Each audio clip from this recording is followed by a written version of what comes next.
Querido amigo, hoje temos diante de nós a tarefa de concluirmos os estudos do primeiro capítulo do Evangelho de Marcos. Vamos considerar os versos 21 a 45. Nesse texto precioso da Palavra de Deus, encontramos alguns assuntos dos mais relevantes e para os quais eu chamo a sua atenção. Primeiro, a cura de um endemoniado em Cafarnaum. Segundo, a cura da sogra de Pedro. Terceiro, diversas outras curas. Quarto, Jesus se retira para orar. E quinto, a cura de um leproso. Veja como são importantes esses temas, mesmo para os dias de hoje. Mas, antes de analisarmos cada uma dessas sessões, eu quero que você me ajude, através das suas anotações aí. Creio que é necessário nós ligarmos esses estudos de hoje com aquilo que nós já temos estudado. Você deve se lembrar que dissemos que Deus o Pai, na ocasião do batismo, identificou-se com o Filho, dizendo que se agradava dele. E logo depois, Jesus foi levado pelo Espírito Santo para o deserto, a fim de ser testado, e ao ser tentado por Satanás, ele conseguiu uma vitória grande sobre o inimigo. Jesus derrotou Satanás com as Escrituras Sagradas. Dissemos também que Marcos apresenta as credenciais de Cristo, citando as profecias do Antigo Testamento, não apresentando nenhuma genealogia. Agora, você saberia dizer por que isso? Ora, porque esse evangelho foi escrito para os romanos, você deve se lembrar disso. Eles eram homens de ação, eles governavam o mundo. Marcos escreveu o seu evangelho endereçando-o aos cristãos de Roma, mas também Marcos escreveu para não cristãos, aos homens poderosos que governavam o mundo. Veja só, Marcos escreveu o seu evangelho para o homem forte, para os romanos que valorizavam demais as ações. Mas voltando ao capítulo 1 de Marcos, nós vemos no versículo 16 que Jesus começou o seu ministério na Galileia. E da Galileia, a região mais pobre da Palestina, onde ele mesmo morava, Jesus chamou seus primeiros discípulos. Muito bem, sobre essa chamada, temos que lembrar que ela ocorreu em 3 etapas. Um quadro que nos ajuda a ver essas etapas é o seguinte. Se você puder anotar aí, você poderia fazer 4 colunas. Em cada uma delas você escreveria o seguinte. Primeira coluna, da extrema esquerda, etapas ministeriais. Depois, na segunda coluna, título. Depois, na terceira coluna, ano. E na quarta coluna, na extrema direita, local. A primeira etapa, nós temos os discípulos principiantes, esse é o título. O ano, no ano de preparação, e o local, no Rio Jordão. Então essa foi a primeira chamada que o Senhor Jesus fez aos discípulos. Isso está lá em João 1, 35 a 51. Na segunda etapa ministerial, você colocará como título discípulos integrais. E o ano é o ano de popularidade, início do ano de popularidade. E qual o local? O local é no Mar da Galileia, Mateus 4,18, Marcos 1,16, que é exatamente o texto que nos referimos, e Lucas capítulo 5. E na terceira etapa, nós temos então como título, esses homens foram chamados agora de apóstolos, isso é, enviados. Em que ano foi isso? No ano de popularidade, no finalzinho do ano de popularidade do Senhor Jesus. Em que local? No monte. Nós vamos estudar isso em Mateus, já estudamos em Mateus 10, mas vamos estudar em Marcos 3 e em Lucas 6. Então essa não foi a primeira chamada desses homens, essa que nós estamos estudando em capítulo 1 de Marcos, versículos 16 a 20. Não, nós tivemos outras chamadas, até que eles então se colocam como apóstolos nas mãos do Senhor para serem enviados, né, para a missão que o Senhor tinha para eles. Então, voltando ao texto de Marcos, é interessante repararmos que a primeira narrativa sobre o ministério de Jesus mostra-o derrotando as forças do inimigo. Ora, se os seus leitores, veja só, se interessavam por homens vitoriosos, nada melhor do que esse relato para chamar a atenção dos seus leitores. Agora vamos estudar então essa primeira sessão através de 7 observações. A primeira sessão, como nós dissemos, Jesus está fazendo o quê? Veja se você lembra. Ele está curando um endemoniado em Cafarnaum. 7 observações. Nos versículos 21 a 28, depois do povo de Nazaré não o receber, conforme Lucas 4, Jesus deixou a cidade em que fora criado, deixou seu próprio povo e foi para Cafarnaum, para essa nova cidade. Segundo, Cafarnaum era uma importante cidade para os romanos, pois contava com um centurião, conforme Mateus 8,5. Essa cidade tinha uma alfândega, conforme Mateus 9, 1 a 9. Essa cidade também era um centro de comércio e distribuição de peixes para todas as regiões do país. Cafarnaum, na verdade, foi transformado em quartel-general de Jesus durante todo o seu ministério. Deixando então Nazaré, ele foi para Cafarnaum. Terceira etapa nessa consideração dessa primeira sessão. Marcos nos mostra Jesus com os discípulos em Cafarnaum e num sábado eles vão para a sinagoga. Ele vai para ensinar. 4. A sinagoga era uma instituição judaica importante, pois além de ter surgido na época do exílio, lá no exílio babilônico, em certo sentido ela estava ocupando o lugar do templo, uma vez que lá no exílio eles não tinham mais o templo, não estavam em Jerusalém. O templo tinha sido destruído. Bom, mas você sabe também que sinagoga significa a casa de reunião, de instrução, de adoração dos judeus. Eram necessários pelo menos 10 homens judeus com mais de 30 anos, casados, para se formar uma sinagoga. E era costume convidar os visitantes e mestres para ler e explicar alguma passagem da Escritura. 4. Uma das características principais do ministério de Jesus foi sempre o ensino, e o seu ensino era diferenciado.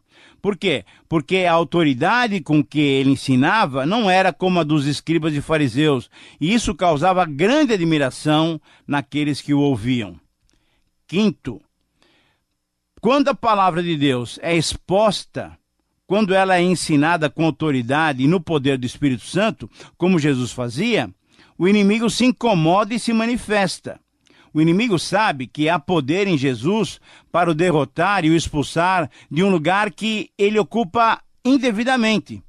O coração humano, nos planos divinos, nunca foi um lugar para o diabo, mas sim para o Espírito Santo. Número 6. O demônio se manifestou então ao ouvir a palavra de Deus exposta pelo Senhor Jesus. Com autoridade divina e por estar Jesus sempre cheio e conduzido pelo Espírito Santo, e isso nos mostra que até aquele momento aquele endemoniado estava na sinagoga, participando da reunião, mas nunca foi incomodado. Isso é uma coisa séria. Estava no meio da sinagoga, participava da reunião e nunca tinha sido detectado. Mas por que isso? Certamente porque aqueles que ensinavam não o faziam no poder do Espírito Santo e na autoridade da palavra de Deus. Número 7, então, diante da manifestação do inimigo, Jesus o repreendeu e expulsou da vida daquele homem, libertando-o completamente das garras do diabo. Jesus demonstrou que esse é o papel da igreja. Esse é o papel dos seus discípulos diante das necessidades e do domínio que o inimigo exerce sobre a humanidade. Nós somos cooperadores de Deus para libertar, para sermos usados como canais da sua graça em favor dos cansados, oprimidos e sobrecarregados, conforme Mateus 11, 28 a 30. E diante daquela libertação proporcionada por Jesus, ora, o que aconteceu? Todos se admiraram, sem saber, na verdade, o que significava aquela manifestação. Porém, a fama de Jesus correu célere por toda a Galileia e as cidades próximas. Na verdade, querido amigo, esse era o começo, o início do ano de popularidade que vimos quando estudamos o livro de Mateus. Mas e você? Como está você? Você saberia dizer o que significava aquela manifestação? Qual era a nova doutrina? Com que autoridade Jesus ordenava e expulsava os demônios, libertando os homens das suas garras? Querido amigo, temos que saber que Jesus veio anunciar a vinda e a presença do reino de Deus entre os homens. Essa era e é a mensagem que devemos proclamar. O reino de Deus, ou o reino dos céus, está entre nós. Como disse um amigo pastor, é importante entendermos as implicações decorrentes de pertencermos a esse reino. Eu quero mostrar 5 implicações por pertencermos ao reino de Deus. Primeira, temos uma nova autoridade sobre as nossas vidas, isto é, o Senhor, o Rei Jesus. Segundo, temos uma nova realidade a ser percebida, isto é, manifestações divinas e miraculosas. Terceiro, temos uma nova possibilidade, isto é, podemos ser pessoas diferentes. Quarto, temos uma nova responsabilidade, isto é, os deveres são diferentes, são interiores. E quinto, temos uma nova comunidade, não mais Israel, mas todas as nações, isto é, o corpo de Cristo, a igreja. Mas para pertencermos a esse reino, é necessário primeiro o arrependimento, isto é, admitir que não sabíamos e descobrir essas implicações. E segundo, é necessário também termos fé, isto é, seguir essas novas possibilidades, colocando-as em prática no nosso dia a dia. Uma pergunta agora para você. Você já é um súdito do reino de Deus? Reflita sobre essa questão, mas permita-me prosseguir na análise do texto. A segunda sessão desse capítulo do programa de hoje, nos versos 29 e 31, nos dá conta da cura da sogra de Pedro. Sobre esse episódio também temos algumas observações. Primeiro, só Marcos relata que Jesus foi com Tiago e João, os filhos de Zebedeu, à casa dos outros 2 irmãos, André e Pedro. Segundo, sendo Pedro casado, conforme testemunha Paulo em 1 Coríntios 9, 5, provavelmente Jesus e os discípulos foram almoçar na casa de Pedro depois de terem participado do culto na sinagoga. Terceiro, a sogra de Pedro estava enferma, mas não se menciona em nenhum dos evangelhos qual era a doença. Quarto, só Lucas destaca que ela estava com febre alta, conforme Lucas capítulo 4, 38 e 39. 5. Os que estavam na casa, talvez parentes e amigos, intercederam por ela diante de Jesus. Ora, na verdade, eles demonstraram que ela era uma senhora querida. 6. Conforme Lucas, Jesus dirigiu-se à febre e esta a deixou. E número 7, depois da cura da sogra de Pedro, ela ficou tão bem que teve disposição para servi-los. Querido amigo, eu creio que uma grande lição que temos que aprender aqui é que Jesus se interessa por todos os tipos de problemas, desde os maiores, como a libertação de um endemoniado, até os mais simples, como uma febre alta de uma senhora. Você tem se apropriado das bênçãos de Jesus para todas as suas necessidades? Muito bem, reflita sobre isso, mas vamos continuar. Na terceira sessão, nos versículos 32 a 34, encontramos Jesus curando muitos outros doentes e libertando muitos endemoniados. Vamos fazer também 7 observações relativas a esses versos. Primeiro, esses versos junto com 1:39, 3, 7 a 12, mostram resumos da atividade ministerial de Jesus. Esses resumos editoriais mostram Jesus pregando, ensinando, curando e expulsando os espíritos maus. Número 2, a frase "à tarde, ao cair do sol", deve ser bem compreendida como o final do sábado, portanto, com a possibilidade de se fazerem esforços como carregar os necessitados de cura ou libertação. Número 3, Marcos dedica especial atenção nesses capítulos iniciais à expulsão de demônios, mostrando o quê? Mostrando o poder de Jesus contra Satanás. Mostrando, conforme João nos diz lá em 1 João 3,8, que para isso se manifestou o Filho de Deus, para destruir as obras do diabo. Número 4. O fato de Marcos citar que toda a cidade estava à porta da casa, significa que as notícias sobre Jesus, do ensino e da expulsão do demônio na sinagoga e a cura da sogra de Pedro, já tinha se espalhado. Ora, isso fazia com que muitos necessitados procurassem ainda mais Jesus, que só Jesus poderia lhes ajudar. Quinto, o início do versículo 34 demonstra a compaixão e o amor de Jesus diante das necessidades humanas. Marcos é muito enfático em dizer que não havia doenças que Jesus não podia curar. Jesus tudo pode. Agora, a pergunta é, você crê nisso? Número 6. Na segunda parte do versículo 34, Marcos destaca que Jesus expulsou muitos demônios e ele libertou então os oprimidos. Essa ênfase se vê por todo o Evangelho, desde o capítulo 1 até o capítulo final, capítulo 16. E número 7, ainda no verso 34, a proibição de Jesus para que os demônios não o revelassem, pois eles sabiam que ele era o Cristo, conforme Lucas 4:41, deve ser muito bem compreendida. Os estudiosos chamam tal procedimento como segredo messiânico, visto principalmente em Marcos, e significa que Jesus não queria e não precisava do testemunho dos demônios a seu favor. Mas para os curados, a proibição tinha o objetivo de não espalharem a notícia dele como simplesmente um curandeiro, um fazedor de milagres. Não, Jesus tinha um ensino a ensinar. Ele queria que o povo e as autoridades soubessem da presença do reino de Deus entre eles. Jesus revelou-se em particular apenas aos discípulos e a eles declarou-lhes a necessidade de sofrer, morrer, mas também de ressuscitar.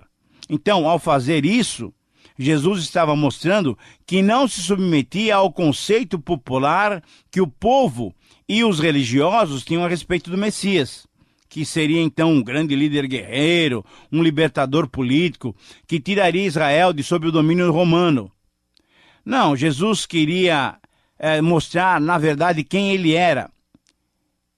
Jesus não veio libertar Israel colocando-o livre entre as nações. Não. Jesus era um Messias diferente. Um Messias que tinha vindo para salvar, mas não politicamente. Jesus veio para salvar o homem do seu pecado.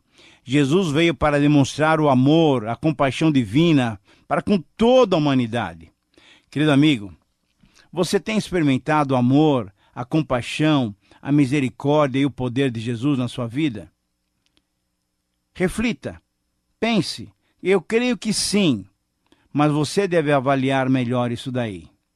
Na quarta sessão, nos versículos 35 a 39, encontramos Jesus agora orando. Não estranhe não, mas eu vou analisar esses versículos dividindo novamente em 7 enfoques. Primeiro, depois de um dia intenso de trabalho, Jesus levantou-se de madrugada e foi orar. Parece-me que aqui temos um dos segredos de Jesus. Mesmo sendo Deus encarnado, Jesus sempre dialogou com o Pai. Oração é exatamente isso, falar com Deus e ouvir a sua voz. Segundo, para estar sempre cheio do Espírito, sempre sendo dirigido pelo Espírito Santo, Jesus priorizou a oração no seu ministério, mostrando para nós a importância dessa atividade que, mais do que religiosa, demonstra ser um reflexo da nossa intimidade com Deus. É isso que a oração reflete. A nossa, a minha, a sua intimidade com Deus. Terceiro, uma aplicação agora. Deixe-me perguntar com franqueza. Quanto tempo você dedica à oração diariamente? Agora, perceba bem, eu não estou me referindo à sua leitura bíblica, ou às músicas que você ouve no carro, ou no aparelho de som, na sua casa ou no trabalho. Estou perguntando mesmo sobre o seu tempo em oração, conversando com Deus e muitas vezes ficando em silêncio para ouvir a sua voz. Sim, nós necessitamos desenvolver essa prática em nossas vidas. Mas vamos continuar. Quarto, querido amigo, o segredo dos grandes homens de Deus foi sempre a oração. Por isso, quanto mais difícil a tarefa que você tem que fazer, mais tempo você deve gastar em oração. Jesus priorizava a oração. Jesus foi um exemplo para nós. Quinto, um outro detalhe que devemos ver nesses versículos, a partir do versículo 36, é que Pedro e os outros discípulos, depois de procurarem bastante, tendo encontrado Jesus, relataram que mais pessoas estavam à sua procura e estavam procurando também os benefícios que ele poderia lhes dar. Sexto, Jesus ensinou-lhes que tinha consciência clara do seu ministério. Que o seu ministério não se restringia somente a feitos miraculosos e espetaculares. Jesus mostrou que a proclamação do reino de Deus era uma tarefa importantíssima e que ele tinha que divulgá-la por toda a Galileia. Sétimo, porém, ao mesmo tempo, Marcos enfatiza que, junto com a palavra pregada, havia o poder exercitado. Veja só. Junto com a palavra pregada havia o poder exercitado. A expulsão dos demônios, como dissemos anteriormente, era uma prova da divindade e do poder do Senhor Jesus Cristo. E agora, querido amigo, encaminhando-nos para o final do programa e para a primeira parte final desse capítulo de Marcos, temos a quinta sessão nos versículos 40 a 45.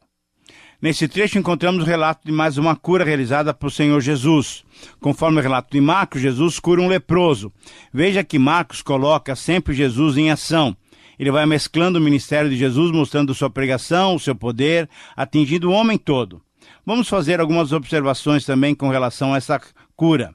A Bíblia nos mostra, em primeiro lugar, 3 períodos em que as manifestações do poder de Deus se tornaram evidentes. O primeiro período foi no tempo de Moisés, o segundo período foi no tempo de Elias e depois agora no ministério de Jesus houve muitas curas. Segundo, a lepra era uma doença discriminatória e a pessoa com lepra era considerada imunda.